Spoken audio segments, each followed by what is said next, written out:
Tamil news நேயர்களுக்கு வணக்கம். இன்றைய சிறப்பு நேர்காணலில் நம்முடைய இருப்பவர் மூத்த பத்திரிகையாளர், அரசியல் திறனாய்வாளர், மரியாதைக்குரிய திரு பிரியன் சார். சார் வணக்கம். வணக்கம் sir. Sir, next week parliament ரொம்பவே ஒரு பெரிய எதிர்பார்ப்பாகவும் பரபரப்பு பஞ்சம் இல்லாம இருக்க போகுதுன்னு நம்ம எதிர்பார்க்கிறோம். இந்த வாரம் முழுக்கவே பாராளுமன்றம் அட்ஜர்ன் ஆயிருக்கு, தள்ளி வைக்கப்பட்டிருக்கு. இப்போ அடுத்தடுத்த மசோதாக்கள்லாம் கொண்டு வர போறாங்களாம்.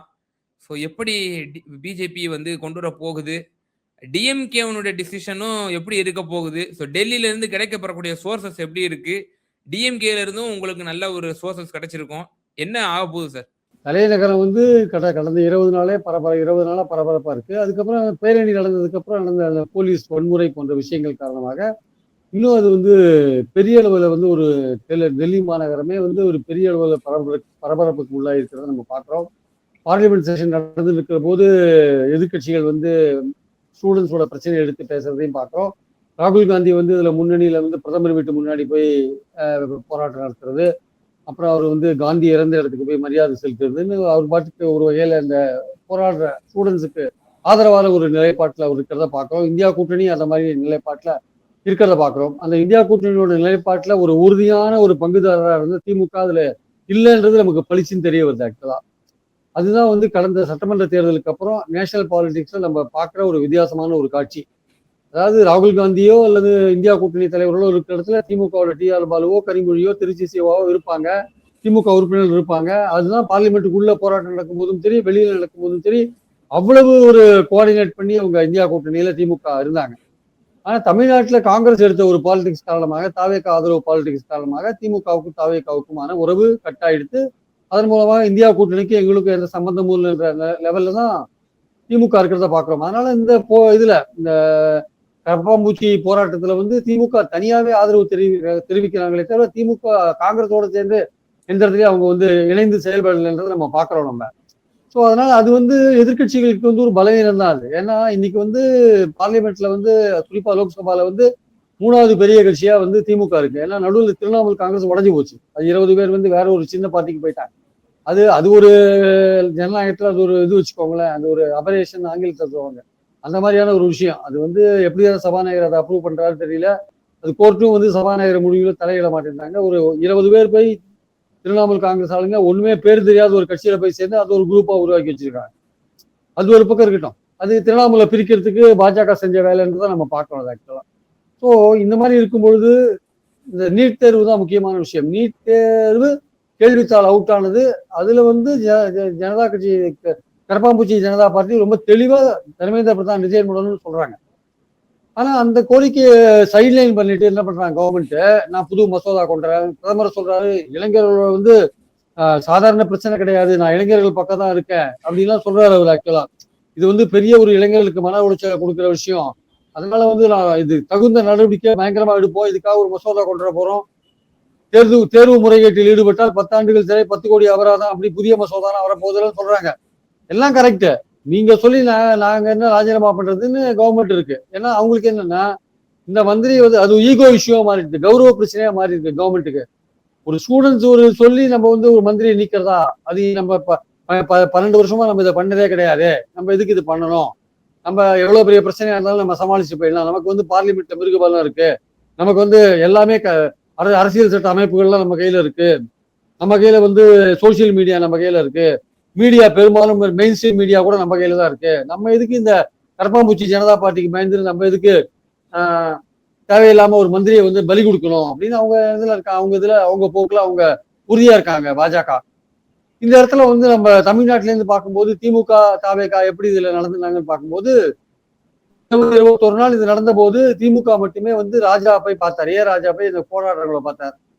அதுக்கப்புறம் இந்த பேரணி நடக்கும்போது போலீஸ் நடத்திய வன்முறை, அதுக்கப்புறம் பாத்தீங்கன்னா அறிக்கை விடுறாரு ஸ்டாலின். என்ன அறிக்கை விடுறாரு, நீட் தேர்வை ஒழிக்கிறதா இதுக்கு ஒரே வழி அறிக்கை விடுறாரு. அதாவது இந்த மாதிரியான ஒரு வன்முறை, இதுல ஸ்டூடெண்ட்ஸ் பாதிக்கப்பட்டிருக்காங்க, மத்திய அரசோட காவல்துறை, அதாவது அமித்ஷா தலைமையில் இருக்கிற அந்த காவல்துறை, அவர் வழிகாட்டுதல் செயல்படுற காவல்துறை அதை கண்டிக்கிற போக்கே காணும். அது தவிர தர்மேந்திர பிரதான் ரிசைன் பண்றதுதான் முக்கியமான கோரிக்கை. அது சம்பந்தப்பட்ட எந்த விஷயமும் ஸ்டாலினோட அறிக்கையில காணும். திருப்பி நீட்டை ஏன் ஒழிக்கணும், அது நீட் எப்படி ஃபெயிலியர் ஆச்சு, நீட் என்ன சொல்லி வந்தது, இப்ப அது எப்படி இருக்கு, அது மாதிரி அறிக்கைகள் விடுறாரே தவிர போராட்ட குழுவோட முக்கியமான கோரிக்கையான தர்மேந்திர பிரதான் ரிசைன் பண்றதை பத்தி வாயை மூடிட்டு இருக்காரு. அதே மாதிரி வந்து பார்லிமெண்ட்டுக்குள்ள இந்தியா கூட்டணி மறியல்ல போராட்டம் நடத்துறாங்க, கலந்துக்கவே இல்லை. அதே மாதிரி பாத்தீங்கன்னா ராகுல் காந்தி பிரதமர் வீட்டுக்கு முன்னாடி நடத்துறாரு, அங்கேயும் போய் கலந்துக்கவே இல்லை. கனிமொழி தனியா போய் அந்த போராட்டக்காரர்கள்ட்ட பேசுறாங்க. அவங்களோட முக்கியமான கோரிக்கையை வந்து இவங்க கண்டுக்க மாட்டேன்றாங்க. அதே மாதிரி தாவேகா பாத்தீங்கன்னா அவங்க ஒரு அறிக்கை விடுறாங்க, ராகுல் காந்தி கைது பண்ணதை கண்டிக்கிறாங்க. ராகுல் காந்தியை வந்து அது வந்து ஏதோ ஜனநாயகத்துக்கு உகந்ததல்ல அப்படின்றாங்க. அவங்களும் வந்து நீட்டை ஒழிக்கணும், நீட்டை வந்து மாநில பட்டியலை கொண்டு வரணும், அதுதான் வந்து நிரந்தர தீர்வு அப்படின்லாம் சொல்றாங்க. டெல்லியில வந்து ஸ்டூடெண்ட்ஸ் மேல நடத்தின தாக்குதலை கண்டிக்கவும் இல்லை ஆக்சுவலா. அப்போ இந்த ரெண்டு கட்சிகளும் பாருங்க, இந்த தாவேகாவுக்கு என்ன தயக்கம்னா, நம்ம வந்து பாஜகவை வந்து முற்றிலும் எதிர்க்க கூடாது, எதிர்த்தா நமக்கு வந்து கவர்னர் மூலமா குடைச்சல் கொடுப்பாங்க. அவங்க ஏற்கனவே பல விஷயங்களை ஏத்துட்டாங்க. ஜிராம்ஜி திட்டத்தை ஏத்துட்டாங்க, துணைவேந்தர் தேர்தல் கமிட்டியில யூஜிசி போடுறதுன்னு ஒத்துட்டாங்க. அப்புறம் வந்து பாத்தீங்கன்னா வந்து எஃப்சிஆர்ஏ சட்டத்தை பத்தி ஒண்ணுமே வாயை திறக்க மாட்டேங்கிறாங்க. அது இப்ப அந்த மசோதா இப்ப வரப்போகுது. அதுக்கு திமுக என்ன பண்ண போகுது, தாவேகாக்கு அங்க ஆள் கிடையாது. திமுக என்ன பண்ண போகுதுன்னு பார்க்கணும். ஏன்னா அது வந்து கிறிஸ்துவ மிஷினரி அவங்க என்ஜிஓஸ்க்கு வெளிநாட்டுல இருந்து வர பணத்தை வந்து தடுக்கிற ஒரு முக்கியமான விஷயமா இருக்கு. கேட்டா அது எல்லாருக்கும் தான் அப்ளை ஆகும், கிறிஸ்துவர்களுக்கு மட்டும் அப்ளை ஆகுமான்னு பிஜேபி சொல்லலாம். ஆனா நடைமுறையில அவங்க அந்த சட்டம் கொண்டு வந்தது காரணமே கிறிஸ்துவ மிஷினரிகளை வந்து என்ஜிஓக்களை அவங்களை கட்டுப்படுத்துறதுக்காக தான் கொண்டு வந்திருக்காங்கன்றது எல்லாருக்கும் தெரிஞ்ச விஷயம். அப்படி இருக்கும்போது திமுக என்ன மாதிரி நடவடிக்கை எடுக்க போது அந்த மசோதான்னு பொறுத்து வந்து பார்க்கணும். அதே மாதிரி நீட் மசோதாவில் திமுக என்ன நடவடிக்கை, அவங்களும் வந்து தர்மேந்திர பிரதான் ரெசிக்னேஷன் கேட்கவே இல்லை, அந்த கோரிக்கையை ஆதரிக்கவும் இல்லை. அதே மாதிரி பாத்தீங்கன்னா வந்து வன்முறையை கண்டிக்கவே இல்லை. ஸோ ரெண்டு கட்சியுமே திமுகவுக்கு என்னன்னா, வர 29 தேர்தல் வரையும் பாஜகவை நம்ம பகச்சிக்க வேண்டாம் அப்படின்னு நினைக்கிறாங்க. ஏன்னா அவங்க அட் அ டைம் இங்க விஜய் கவர்மெண்ட்டையும் பாஜகவையும் ரெண்டுத்தையும் பகச்சிட்டு பாலிடிக்ஸ் பண்ண முடியாது அப்படின்னு நினைக்கிறாங்க. ஏன்னா விஜய் தொடர்ந்து வந்து அவரோட நடவடிக்கைகள் காரணமா திமுகவை பாஜகவை நோக்கி தள்ளிட்டே இருக்காரு. அவரு என்ன நினைக்கிறாரு, திமுக பாஜக பக்கம் போயிடுச்சுன்னா பாஜக எதிர்ப்பு ஓட்ட நம்ம அள்ளிடலாம்னு நினைக்கிறாரு. இங்க அள்ளிடலாம், தமிழ்நாட்டுல அள்ளிடலாம். தேர்தலுக்கு முன்னாடி திரு விஜய் என்ன சொன்னாரு, மறைமுக கூட்டணி வச்சிருக்காங்க, கள்ள கூட்டணி வச்சிருக்காங்க பிஜேபியும் திமுகவும் அப்படின்றதான் ஒரு விமர்சனமா வச்சிட்டு இருந்தாரு. இப்ப தேர்தலுக்கு பிறகு அவருடைய கூற்று வந்து பழிச்சிருச்சு போலயே. தேர்தலுக்கு முன்னாடி அவர் சொன்னது உண்மை கிடையாது சார். அரசியல் அன்றாட மாறுதலுக்கு உட்பட்டது சார். தேர்தலுக்கு போது அந்த கூட்டணி கிடையாது. தேர்தல் போது ஒரு பாசிசமா பாயசமா திமுக பாஜக மறைமுக கூட்டணி, அதிமுக பாஜக ஊழல் கூட்டணி எல்லாம் சொன்னாரு. நான் இல்லைன்னு சொல்ல வரல. ஆனால் அப்ப அன்னைக்கு வந்து விஜய் சொன்னது சரியில்லை, அன்னைக்கு விஜய் சொன்னது தப்பு. ஏன்னா பாஜக எதிர்த்து முழுக்க களமாடிந்தவங்க திமுக. இன்னைக்கு நிலைமை அப்படியே மாறி இருக்கு. விஜயே எதிர்பார்க்காத அளவுக்கு ஒரு ஆட்சிக்கு வந்திருக்காரு. அது மைனாரிட்டி ஆட்சிக்கு வந்திருக்காரு, திமுக கூட்டணி கட்சிகள் சப்போர்ட் பண்ணுது. அதனால இப்ப நிலைமை என்னன்னா, திமுக 29 பாலிடிக்ஸ் பண்ணணும். அப்படி பாலிடிக்ஸ் பண்றதுன்னா விஜய் கவர்மெண்ட் எதிர்த்து பண்ணணும், பாஜக எதிர்த்து பண்ணணும். அந்த இரட்டை நிலைப்பாடு இரண்டு பக்கமும் நீங்க எதிரிகளை வந்து வச்சுட்டு போராட முடியாது. அதனால திமுக என்ன ஃபீல் பண்றாங்க, எதுக்கு இப்ப பாஜகவை எதிர்கட்சியா இருக்கும்போது நம்ம எதுக்கு கண்டுக்கணும். அதனால அவங்க வந்து தமிழ்நாடு கவர்மெண்ட்டுக்கு எதிராக உரிமைகளை பறிச்சாலும் வேற ஏதாவது பண்ணாலும் அப்ப பாத்துக்கலாம், நம்ம அது வரையும் கொஞ்சம் அடக்கி வாசிக்கலாம், பாஜகவை கோபப்படுத்துற மாதிரி எதுவும் பண்ண வேண்டாம் அப்படின்னு நினைக்கிறாங்க. அப்போ பாஜக இவங்ககிட்ட எதிர்பார்க்கறது என்னன்னா, மசோதா போன்றவை வரும்போது, குறிப்பா மறுசீரமைப்பு மசோதா, பெண்கள் இடஒதுக்கீட்டை உள்ளடக்கிய மறுசீரமைப்பு மசோதா வரும்பொழுது திமுக வெளிநடப்பு பண்ணிட்டுனா மெஜாரிட்டி காட்ட வேண்டிய நம்பர்ஸ் குறையும் போது பாஜக ஈஸியா 2/3 3/2 உறுப்பினர்கள் மூலமா பாஸ் பண்றதுக்கான வாய்ப்புகள் இருக்கு, நம்பர்ஸ் குறையும் போது. அந்த மாதிரியான ஒரு உதவி திமுக அவங்க எதிர்பார்க்கிறாங்க. அது இவங்க பண்ணுவாங்களா பண்ண மாட்டாங்களான்னு மசோதா வரும்போது தான் தெரியும். மசோதா இன்னும் பட்டியலிடப்படலை, எந்த நேரத்துல வேணா வரலாம். அப்ப திமுக டைரக்டா இந்த மாதிரியான பாஜகவுக்கு ஆதரவான ஒரு நிலைப்பாடு இருந்தா என்ன ஆகும்னா, திமுக எலெக்ஷன்ஸ்ல இங்க தமிழ்நாட்டுல பாஜக எதிர்ப்பு ஓட்டுகளை தாவேகா கையில கொடுத்துட்டு போக வேண்டியதுதான். அதுக்கு பாஜக எதிர்ப்பு ஓட்டுகள் திமுகவுக்கு கிடைக்காது. அப்ப அவங்க என்ன நினைக்கிறாங்க, நம்ம ஒரேடியா பாஜக வந்து ஐடென்டிஃபை ஆக வேண்டாம் அப்படின்னு ஒரு குரூப் என்னன்னா வந்து, நம்ம பண்றது வந்து பாஜகவுக்கு சில காரியங்களை நிறைவேற்றதுக்கு, சில மசோதாக்களை நிறைவேற்றதுக்கு வசதியா இருக்கிற மாதிரி சில விஷயங்களை பண்ணா போறோம், நேரடியா நம்ம சப்போர்ட் பண்ண வேண்டாம், நம்ம வெளியிழப்பு பண்றது மூலமாக அல்லது நம்மளை வெளியேற்றுவதன் மூலமாக நம்ம அங்க லோக்சபால இல்லாத போனா பாஜக தன்னுடைய 3/2 மெஜாரிட்டியில நிறைவேற்றதுக்கான வாய்ப்புகள் இருக்கு. அந்த மாதிரியான ஒரு சூழ்நிலை வந்தா நாளைக்கு நம்மளும் சொல்லிக்கலாம், நாங்க வந்து வெளியில வந்துட்டோம், எங்களுக்கு எதுவும் தெரியாது அப்படின்னு சொல்லிக்கலாம், நம்ம மேல பழிய போடாது, எங்க மேல பழிய போடாதீங்க அப்படின்னு சொல்லிக்கலாம். இல்ல தமிழ்நாட்டுக்கு ஆதரவான நிலைப்பாடு மறுசீரமைப்பு மசோதால நாங்க சொன்ன மாற்றங்கள்லாம் பண்ணிட்டாங்க, அதனால நாங்க ஆதரிக்கிறோம் அப்படின்னு கூட சொல்றதுக்கு வாய்ப்பு இருக்கு, திமுக சொல்றதுக்கு வாய்ப்பு இருக்கு. அதனால இதெல்லாமே வந்து திமுக என்ன ஃபீல் பண்றாங்கன்னா, ரெண்டு முன்னிலையும் எதிரிகளை வந்து ஃபைட் பண்ண முடியாது, ஒரு பக்கம் விஜய் வந்து அவதூறு வழக்குகள், ஊழல் வழக்குகள்னு போட்டுட்டே இருப்பாரு. இதையும் நம்ம சமாளிக்கணும். இன்னொரு பக்கம் நம்ம பாஜக வைத்திருந்தா அவங்க என்போர்ஸ்மெண்ட் அது இதுன்னு கொண்டு வருவாங்க. அந்த பக்கத்தை கொஞ்சம் அமைதியா வச்சுக்கலாம். நம்ம சென்ட்ரல் பக்கம் கொஞ்சம் அமைதியா வச்சுக்கலாம். நமக்கு இன்னைக்கு இருக்கிற ஒரே சொத்து 22 எம்பிக்கள் லோக்சபா, ராஜ்யசபா 10 பேர். இதை வச்சு 29 எலெக்ஷனுக்கு முன்னாடி வரையும் என்ன பாலிடிக்ஸ் பண்ணணுமோ அதை பண்ணலாம் நம்ம. அதுக்கப்புறம் எலெக்ஷன் போது நம்ம பாத்துக்கலாம் அப்படின்றதுதான் இப்ப அவங்களுடைய பாயிண்டா இருக்கு. அந்த பாயிண்ட்ல தான் அவங்க ஒர்க் பண்ணிட்டு இருக்காங்க. இதுல வந்து பாஜகவோட கூட்டணி அமைக்கிறது அப்படின்ற ஆங்கிளுக்கு அவங்க இன்னும் போல. பாஜகவை கோபப்படுத்தாம அவங்களுக்கு எந்த விதத்தில் ஹெல்ப் பண்ண முடியும், நம்மளும் பாஜக சேராம பாம்பும் சாகக்கூடாது, தடியும் உடையக்கூடாதுன்ற அந்த ரேஞ்சில் அவங்க போயிட்டு இருக்காங்க. ஆக்சுவலா திமுக போயிட்டு இருக்காங்க. ஆனா திமுகலயே ஒரு குரூப் என்ன சொல்லுதுன்னா, இந்த மாதிரியான நிலைப்பாடு வேண்டாம், இப்படி போனாலே நம்ம பாஜகவோட போயிட்டு தான் சொல்லுவாங்க. அதுக்கு பதிலாக ஒரேடியா நம்ம பாஜகலயே கூட்டணியிலே இணைஞ்சிடலாம். இணைஞ்சிட்டு நம்ம அதுக்கு சப்போர்ட் பண்ணலாம். மந்திரி சபையில இடம் வாங்கிக்கலாம். நம்ம அங்க மந்திரி சபையில இடம் வாங்கிட்டா இங்க விஜய் கவர்மெண்ட் ஒரு செக் வைக்க முடியும். நம்ம அந்த அடுத்த 3 வருஷம் அந்த பாலிடிக்ஸ் நம்ம பண்ணிக்கலாம். தேர்தல் 29ல ஒரே நாடு ஒரே தேர்தல் வரும்போது அப்ப இருக்கிற அரசியல் சூழ்நிலை எப்படி இருக்கோ அதுக்கேற்றபடி நம்ம பிஹேவ் பண்ணிக்கலாம்னு இந்த 2 விதமான தாட் வந்து திமுக இருக்கு. அப்ப 2 விதமான மீண்டும் இறைவனிடம் கேட்டேன்னு பாடிட்டு இருக்காங்க. அவங்க என்ன பண்றதுன்னு தெரியல அவங்களுக்கு. இப்போ ஒரேடியா சேர்ந்து கூட்டணி மந்திரி சபையில் இடம்பெறதா அனிதா ராதாகிருஷ்ணன் சொன்னார்ல, திருச்சி சிவா இன்னும் 6 மாதத்தில் வந்து ஆவார். எப்படி சொன்னாரு, எதை வச்சு சொன்னாரு தெரியாது. அப்போ இந்த மாதிரிதான், இந்த வழிதான் ஒரேடியா அதுல ஐக்கியமாயி மந்திரியா இருந்து இந்த விஜய் கவர்மெண்ட்டுக்கு ஏதாவது பிரச்சனை பண்றது, அந்த மாதிரி ஒரு நிலைப்பாடு. இல்ல நம்ம அங்க போய் சேர்ந்தா நமக்கு அரசியல் ரீதியா தமிழ்நாட்டுல பாதிப்பு உண்டாகும், பாஜக இது போட்டு முழுக்க தாவேக்காக்கு போயிடும், நம்ம அப்படி எந்த நிலைப்பாடு எடுத்தாலும் தாவேக்காக்கு போயிடும், அதுக்கு பதிலாக ஒரேடியா சேர்றதே பெட்டர் அப்படின்ற நிலைப்பாடும் இருக்கு. இல்ல மசோதாக்கள் நிறைவேறதுக்கு ஒரு மறைமுகமான ஒரு ஆதரவு கொடுக்கறதா, அல்லது வந்து அந்த என்டிஏ அமைச்சரவை கூட்டணியிலேயே சேர்ந்துடுறதா அப்படின்ற அந்த 2 விதமான திங்கிங் வந்து திமுக இருக்கு. அதாவது கூட்டணியில சேர்ந்தாலும் சரி, மறைமுகமான ஆதரவு கொடுத்தாலுமே சரி. மறைமுகமான ஆதரவு கொடுத்தாலுமே இங்க தமிழ்நாட்டுல வந்து தாவேக்கா என்ன பிரச்சாரம் பண்ணுவாங்கன்னா, பாஜகவோட நான் ஏற்கனவே சொன்ன மாதிரி இவங்க வந்து ரொம்ப நெருங்கி போயிட்டாங்க, மறைமுக கூட்டணி வச்சிருக்காங்கன்னு சொல்லுவாங்க. அப்பவும் நமக்கு எதிர்ப்போட்டுகள், பாஜக எதிர்ப்போட்டுகள் நம்ம கைவிட்டு போயிடும். அதே மாதிரி பாத்தீங்கன்னா அதுக்கு பதிலாக நம்ம கூட்டணி சேர்ந்தாலுமே போயிடும், எப்படி பார்த்தாலுமே போயிடுன்ற போது கூட்டணியே சேர்ந்து நம்ம மந்திரியை வாங்கிட்டா, அமைச்சர் பொறுப்பு வாங்கிட்டா ஓரளவுக்கு இங்க விஜய் கவர்மெண்ட் நம்ம சமாளிக்கிறது ஈஸியா இருக்கும், இவங்க எடுத்து பாலிடிக்ஸ் பண்றது ஈஸியா இருக்கும்ன்ற அந்த லெவல்ல வந்து திமுக ஒரு திங்கிங் இருக்கிறத நம்ம பாக்குறோம். அதுதான் அனிதா ராதாகிருஷ்ணன் பேச்செல்லாம் நம்ம அதுதான் வெளிப்படுத்தின ஒரு விஷயம். இருந்தாலும் வந்து ஸ்டாலின் அவர்கள் வந்து இந்த விஷயத்துல ரொம்ப யோசிக்கிறார். அதாவது என்டிஏ அமைச்சரவையில பங்கு பெறதை பத்தி அவர் நினைக்கிறாரு, தாவேக்கா கூட்டணியில இருக்கிற திமுகல இருந்து போய் தாவேக்கால சப்போர்ட் பண்ணிட்டு இருக்கிற அந்த கூட்டணி கட்சிகள், அது பிசிகாவா இருக்கலாம், ஐயுஎம்எல் இருக்கலாம், இல்ல சிபிஐ சிபிஎம் இருக்கலாம், இவங்க எல்லாம் வந்து ஒரு கட்டத்துல நம்ம கிட்ட வருவாங்க, 29க்கு முன்னாடி நம்ம கிட்ட வருவாங்க, இவங்களால ரொம்ப நாள் அங்க நீடிக்க முடியாது, தாவேக்காவும் தனக்குன்னு ஒரு மெஜாரிட்டியை உருவாக்குறதுக்கு ட்ரை பண்றாங்க, அதிமுக எம்எல்ஏக்கள் ரிசைன் பண்ணிட்டு, அது இப்ப எலெக்ஷன் நடக்கிறது கொஞ்சம் டிலே ஆகிறதுனால அது டிலே ஆயிட்டு இருக்கு. மற்றபடி ஒரு லாங் ரன்ல பார்க்கும்போது 29 தேர்தலுக்கு முன்னாடி இவங்க ஏதாவது ஒரு காரணத்துல இவங்க அதை விட்டு வெளில வந்துருவாங்க. அப்போ நம்ம வந்து அவங்களோட சேர்றதுக்கான ஒரு வாய்ப்பு இருக்கு, நம்ம எதுக்கு இப்ப அவசரப்பட்டு போகணும் அப்படின்னு ஸ்டாலின் வட்டாரத்துல யோசிக்கிறதா சொல்றாங்க. ஆனா அதே சமயம் வேறு பல அந்த சீனியர்ஸ் எல்லாம் என்ன சொல்றாங்க, இல்ல அதுக்கான சான்ஸ் ரொம்ப கம்மி, 29 தேர்தல் வரையும் அந்த கூட்டணி கட்சிகள் எல்லாம் வெளில வர மாட்டாங்க, அது தாவேக்கா தனக்குன்னு ஒரு மெஜாரிட்டியை வந்துச்சுன்னா கூட தாவேக்கா என்ன பண்ணும், திமுக ஸ்ட்ரென்தன் ஆயிட போகுதுன்னு இவங்களெல்லாம் விடாது, இவங்களெல்லாம் ஓரளவுக்கு அரவணைச்சு அவங்க வச்சிருப்பாங்க, அதனால நம்ம வந்து அங்க போய் சேர்ந்து அமைச்சரவை பொறுப்புகளை வாங்கி தாவேக்காவை கொஞ்சம் ஒரு கட்டுப்பாட்டுல வைக்கணும்னா நம்ம அப்படிதான் பண்ணணும், நம்ம என்டிஏ கூட்டணியில சேர்ந்து அமைச்சர் வாங்குறதா கரெக்ட்னு ஒரு விஷயத்த சொல்றாங்க.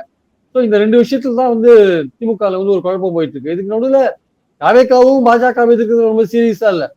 தர்மேந்திர பிரதான் ரெசிக்னேஷன் வந்து அந்த சிஜேபி கரப்பாம்பூச்சி சொன்னா கூட இவங்க அதை ஆதரிக்கிறதா இல்லை. ஏன்னா இவங்களுக்கும் வந்து பல விதத்துல கவர்னர் மூலமா தொல்லை கொடுப்பாங்க, நிதி கொடுக்க மாட்டாங்க. காங்கிரஸோடய ரொம்ப நெருக்கமா போற ஐடியாவும் விஜய்க்கு இல்ல, இந்தியா கூட்டணியில சேர்றது அது மாதிரி. ஸோ நம்ம தமிழ்நாட்டில் இருக்கிற 2 கட்சியுமே பாஜகவை ரொம்ப பகிர்ச்சிக்கிறதுக்கு ரெடியா இல்லை. அதுல திமுக வந்து கிட்டத்தட்ட என்டிஏல சேர்றதா இல்ல மறைமுகமான ஒரு ஆதரவோட மசோதாக்கள் நிறைவேற அளவுக்கு நிறுத்திக்கிறதா அப்படின்னு எண்ணத்துல இருக்காங்க. இவங்க வந்து ஃபண்ட்ஸ் வாங்குறதுல என்னென்ன பண்ணணுமோ அந்த அளவுக்கு நம்ம நெருங்கி போகலாம் அப்படின்ற இடத்துல தாவேக்கா இருக்காங்க. இதுதான் இன்னைக்கு வந்து பாஜக தமிழ்நாட்டில் ஏற்படுத்தியிருக்கிற இந்த 2 முக்கிய கட்சிகள்கிட்ட ஏற்படுத்தியிருக்கிற ஒரு மனமாற்றம். சார் இப்போ அடுத்த வாரத்துல இருந்து பில்ஸ் எல்லாம் இப்ப வரப்போகுது, என்ன முடிவெடுப்பாங்கன்னு பொறுத்திருந்து நம்ம பார்க்க வேண்டியது இருக்கு. இப்போ டிஎம்கே தன்னோட கோர் ஓட் பேங்கையும் தக்க வைக்க வேண்டிய ஒரு சூழ்நிலையும் இருக்கு இல்லையா? இப்போ நாடே உற்று நோக்கி இருக்கு.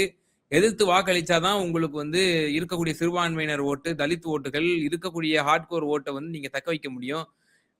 நீங்க இல்ல கொஞ்சம் மறைமுக அண்டர்ஸ்டாண்டிங்ல போற மாதிரி அவங்களுக்கு தெரிஞ்சுச்சுன்னா, நீங்க சொன்ன மாரி தாவேகாவுக்கு அந்த வாக்குகள்லாம் வந்து டிரான்ஸ்ஃபர் ஆகக்கூடிய அபாயம் வந்து இருக்கு. ஸோ இதெல்லாம் வச்சு தானே அவங்க வந்து இப்போ முடிவுகள் வந்து எடுக்க வேண்டிய ஒரு சூழ்நிலைக்கும் இருப்பாங்க. அதேபோல அதிமுகவும் இந்த சைட்ல வந்து என்ன அவங்களும் இப்ப இந்த சினாரியோலயே இல்ல. ஆஃப்டர் எலக்ஷனுக்கு அப்புறம். அவங்க கட்சிய உடைச்சுக்கிட்டு எம்எல்ஏக்கள் போய்க்கிட்டே இருக்கிறாங்க. ஸோ அவங்க கூட ஏதேனும் ஒரு அண்டர்ஸ்டாண்டிங் டிஎம்கே வந்து நம்ம அப்போசிஷன்னா நம்ம இன்னும் தெளிவா செயல்படுவோம். டிவிகே தான் நமக்கு எதிரி அப்படிங்கிற அடிப்படையில அப்படி எதுவும் வாய்ப்புகள் இருக்கா? இல்ல அதாவது அவங்களுக்கு வந்து அதிமுகவோட இப்ப சேர்றதுல வந்து எந்த விதமான நன்மையும் கிடையாது சார். அந்த கட்சி ஏற்கனவே கரைஞ்சிட்டு இருக்கு. அதனால அவங்க வந்து அதுலேருந்து வந்து திமுகல சேர்ந்தா எழுத்துப்பாங்களே தவிர இவங்க வந்து அதோட கூட்டணி அந்த மாதிரி விஷயங்கள்லாம் வச்சுக்க மாட்டாங்க. அதுவே வந்து கரைஞ்சின்னு கிடக்குது அங்க. ஆக்சுவலா அங்க இன்னும் ரொம்ப கரையிறதுக்கான வாய்ப்புகள் நிறைய இருக்கு. அந்த இடைத்தேர்தல் அறிவிப்புகள் வந்ததுன்னா இன்னும் கரையறதுக்கான வாய்ப்புகள் இருக்கு. அது இடைத்தேர்தல் இந்த கேஸ் அது இதுன்னு இருக்கு. பார்க்கணும். அதை வெயிட் பண்ணி பார்க்கணும். ஒரு 6 மாசம் ஆகும்னு நினைக்கிறேன். ஸோ அந்த மாதிரி சூழல்ல வந்து அதிமுகவோட கூட்டணி போறதை விரும்ப மாட்டாங்க. அவங்க பாஜகவோட ஒரு அண்டர்ஸ்டாண்டிங் பாஜக திமுகவோட ஒரு அண்டர்ஸ்டாண்டிங் வந்துருச்சுன்னா அதிமுக வந்து பாஜக கழிச்சு விட்டுருவாங்க. அதை கண்டுக்க மாட்டாங்க. ஏற்கனவே ஓ! அது கரைஞ்சிட்டு இருக்கிறதுனால கண்டுக்கிறது இல்லை. அது கண்டுக்காத விட்டுருவாங்க. அதை கண்டுக்காத அப்படியே விட்டுருவாங்க. ஆனால் உள்ளாட்சி தேர்தல்னு ஒரு விஷயம் நடுவில் இருக்கு. அந்த உள்ளாட்சி தேர்தலை பொறுத்த மட்டும் அந்த லோக்கல்ல இருக்கிற கண்டிஷன்ஸை பொறுத்து தான் ஓட்டு அமைகின்றதுனால அதை வந்து எல்லாரும் தனித்தனியா போட்டி போடுறதுன்னு ஒரு முடிவு எடுக்கிறதுக்கான வாய்ப்புகள் இருக்கு. ஆனால் சார், இப்போ வந்து எனக்கு இதுல ஒரு முக்கியமான ஒரு கேள்வி இருக்கு. இப்போ ஒரு மறைமுக அண்டர்ஸ்டாண்டிங் பிஜேபி கூட போயிட்டாங்க அப்படின்னா, அப்ப டிஎம்கே 3 ஃப்ரண்ட்டுக்கான வேலைய பார்க்க ஆரம்பிச்சுருமா? அப்படி 3 ஃப்ரண்ட்டுக்கான வேலைய பார்க்க ஆரம்பிச்சுச்சுன்னா, அது காங்கிரஸ வீக்கன் பண்ணக்கூடிய வேலை. காங்கிரஸ் வீக்கன் பண்ணக்கூடிய வேலை அப்படின்னா, உங்களுக்கு பாஜகவுக்கு ரொம்ப ரொம்ப ஃப்ரீ ஆயிடும் அவங்களுடைய பாதை. நமக்கு காங்கிரஸ் ஒண்ணு தான் வந்து அவங்க ஒரு அணியில இந்தியா அலையன்ஸ்ன்னு எந்த அளவுக்கு யூனிட்டியா இருக்கோ, அதுதான் அவங்களுக்கு வந்து பிரச்சனை. சிதறி போச்சுன்னா பிஜேபிக்கு மீண்டும் ஆட்சி வர்றதுக்கு ஒரு வழிவிட்ட மாதிரி ஆயிடும். அப்ப டிஎம்கே உடைய செயல்பாட்டால வந்து பிஜேபி மீண்டும் வலுப்பெற்று ஆட்சி வர்றதுக்கு கூட வாய்ப்புகள் அமைஞ்சிரும் அப்படிங்கிற மாதிரி கூட எடுத்துக்கலாமா அத? இல்ல அதாவது நீங்க சொல்றது இந்த மாநில கட்சிகள்லாம் ஒன்று சேர்ந்து ஒரு தனி அணி அமைக்குமான்னு கேக்குறீங்க. அதுக்கான வாய்ப்புகள் ரொம்ப ரொம்ப குறைவு. ஏன்னா இப்போ அடுத்த வருஷம் உத்தரப்பிரதேச எலெக்ஷன் வரப்போகுது. அதுல அகிலேஷ் யாதவும் காங்கிரஸும் சேர்ந்து இருந்தாதான் வந்து பாஜகவை எதிர்க்க முடியும். இல்லாட்டி ரொம்ப கஷ்டமா போயிடும். திமுக காங்கிரஸை மட்டும் கழட்டி விட்டுட்டு ஒரு தனி அணி அமைக்கிறதுக்கான வாய்ப்புகள் ரொம்ப திரிணாமுலும் வந்து ரொம்ப பலவீனமாயிட்டாங்க. அதனால வந்து அது சேர்த்து ஒன்றும் இப்போ பிரயோஜனம் இல்லை. அங்க அவங்க அதே மாதிரி சரத்பவார் போன்றவர்கள்லாம் வந்து கிட்டத்தட்ட சுப்ரியா சுலே எல்லாம் பாஜகவோட கொஞ்சம் ஓரளவுக்கு நெருக்கமா இந்தியா கூட்டணியில் இருக்காங்க. அதே சமயம் பாஜகவோடையும் ஓரளவுக்கு நெருக்கமா இருக்கிற மாதிரியான ஒரு சூழல் அங்க தெரியறத பாக்குறோம் நம்ம. அதனால மாநில கட்சிகள் எது ஸ்ட்ராங்கா இருக்கிற மாநில கட்சி திமுக அதுவே கூட்டணி விட்டு விலகி போச்சு. ஸ்ட்ராங்கா இந்த திரிணாமுல் அதுவே பலவீனமா போயிடுது. இனிமே மாநில கட்சிகளை கூட்ட வச்சு என்ன பிரயோஜனம்?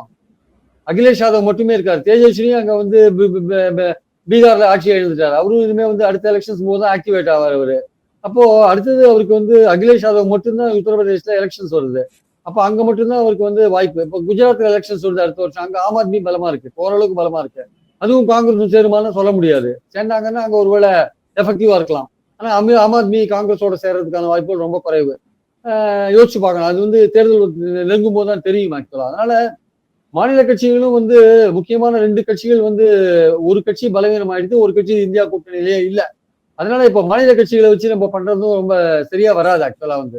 அகிலேஷ் யாதவும் வரமாட்டாரு. ஏன்னா அவருக்கு காங்கிரஸ் உடைய சப்போர்ட் தேவையா இருக்கும் உத்தரப்பிரதேசல. அதனால அவரும் வரமாட்டாரு. அதனால அது ஒர்க் அவுட் ஆகுமான்னு சொல்ல முடியாது. அதனால திமுகவுக்கு இருக்கிற ஒரே வாய்ப்பு என்னன்னா மசோதாக்கள் நிறைவேறதுக்கான ஒரு மறைமுகமான ஒரு சப்போர்ட் பாஜகவுக்கு கொடுக்கறது. இல்ல நேரடியாவே கூட்டணியில சேர்ந்து 29 எலெக்ஷனுக்கு முன்னாடி வரையும் பொசிஷனை பாக்குறது. 29 எலெக்ஷன் போது பாஜகவோட இருந்தா நமக்கு ஓட் பேங்க்ல போயிடுமான்னு யோசிச்சு பார்த்து முடிவு பண்ணலாம். அது வரையும் 2.5 வருஷம் நம்ம கட்சியை வந்து மெயின்டைன் பண்ணணும். நமக்கு இருக்கிற பலம்ன்றதே 22 உறுப்பினர்கள் லோக்சபா, ராஜ்யசபா 10 உறுப்பினர்கள். இதை வச்சுட்டு நம்ம விஜய்க்கு எதிராக ஒரு கடுமையான பாலிடிக்ஸ் எப்படி பண்றது? அதற்கான வழிகள் என்ன? தற்சமயத்துக்கு இருக்கிற சூழலுக்கு ஏற்ப பாஜகவோட நம்ம நெருங்கி போலாமா? மாநில கட்சிகளை வச்சு கூட்டணி அமைக்கிற வேலையெல்லாம் நமக்கு தேவையில்லை. நம்ம ரீஜனல் லெவல்ல இழந்த விஷயங்களை பெற வேண்டிய அவசியம் இருக்கு. அதனால நம்ம டெல்லியில இந்த மாதிரியான ஒரு பாலிடிக்ஸா கையில எடுக்கலாம். அந்தந்த மாநிலங்கள்ல என்னென்ன தேவையோ அவங்கவுங்க எடுத்துப்பாங்க. அவங்க காங்கிரஸோட சேர்ந்துக்கிறான். அதை பத்தி நம்ம கவலைப்பட வேண்டாம். நம்ம 2.5 வருஷம் பாலிடிக்ஸை எப்படி தள்ளுறது? இந்த 2.5 வருஷம் பாலிடிக்ஸை எப்படி விஜய் எழுத்து கடுமையா எழுத்து விஜயும் கடுமையா இவங்கள பல விஷயங்கள்ல இவங்களை கடுமையா வந்து எதிர்ப்பாரு. பலவிதமான நடவடிக்கைகள் எடுப்பாரு. ஸோ அதுல இருந்து தங்களை தப்ப வைத்துக் கொள்ளணும்னா, அதுல இருந்து தங்களை காப்பாற்றிக் கொள்ள வேண்டும் என்றால் அதை ஃபைட் பண்ணணும்னா நம்ம எப்படிப்பட்ட அரசியலை கையாளுறது அப்படின்றது தான் திமுகவுடைய எண்ணமா இருக்கு ஆக்சுவலா. சோ அந்த எண்ணத்துல டிஎம்கே அவங்க உடைய அந்த முடிவு, அதாவது ஒரு அண்டர்ஸ்டாண்டிங்க்கு போறாங்க அப்படின்னா அது தாவேகா அரச எதிர்கொள்ற விஷயம். மத்திய பாஜகவை கொஞ்சம் நம்ம சார்ந்து இருந்தோம் அப்படின்னா விஜய்க்கு செக் வைக்கலாம். கூடுதலா காங்கிரஸையும் வீக்கெண்ட் பண்ணக்கூடிய வேலையை நம்ம செய்யலாம். அது மோடிக்கு வந்து உதவக்கூடும் அப்படிங்கிற மாதிரி சொல்ல வரீங்க. ஆமா, மாநில கட்சிகளையும் அந்தந்த எதுக்கு மாநில கட்சிகள் கூட்டணி எல்லாம் சேர்த்துட்டு மாநிலத்துக்கு திரிணாமுல் காங்கிரஸ் பலவீனமா போயிடுது. தேஜஸ்வரிக்கு அடுத்த எலெக்ஷன் வந்தாதான் பீகார்ல சரத்பவார் அவரும் பாஜகவோட பேசிட்டு இருக்காரு. அதனால எதுக்கு நம்ம அந்த தேவையில்லாம அந்த பிரச்சனையை எடுக்கணும்? தமிழ்நாட்டுல நம்ம இழந்த ஆட்சியை மீண்டும் பெறணும், விஜயை கடுமையா எதிர்க்கணும். அதுக்கு என்ன பண்ணணும்? இந்த 2.5 வருஷம் எப்படி பாலிடிக்ஸை நகர்த்தணும்? அதுக்கு விஜய் எதிர்க்கிறதுக்கு நம்ம யாருடைய ஆதரவு தேவையா இருக்கு நமக்கு? அது பாஜக ஆதரவு தேவையா இருக்குன்னா அதை மறைமுகமா பெறலாம், இல்ல மறைமுகமா வேண்டாம்னா நேரடியா பெறலாம், அதுல பங்கு பெறது மூலமா பெறலாம். 2 விஷயத்துல தான் இப்ப ஓடிட்டு இருக்கிறத பாக்குறோம் பாலிடிக்ஸ். நிச்சயமா சார், பல்வேறு விவகாரங்கள்ல எங்க நேயர்களுக்கு ரொம்ப தெளிவா உங்களோட கருத்துக்களை பகிர்ந்தீங்க. ரொம்ப நன்றி. தேங்க்யூ.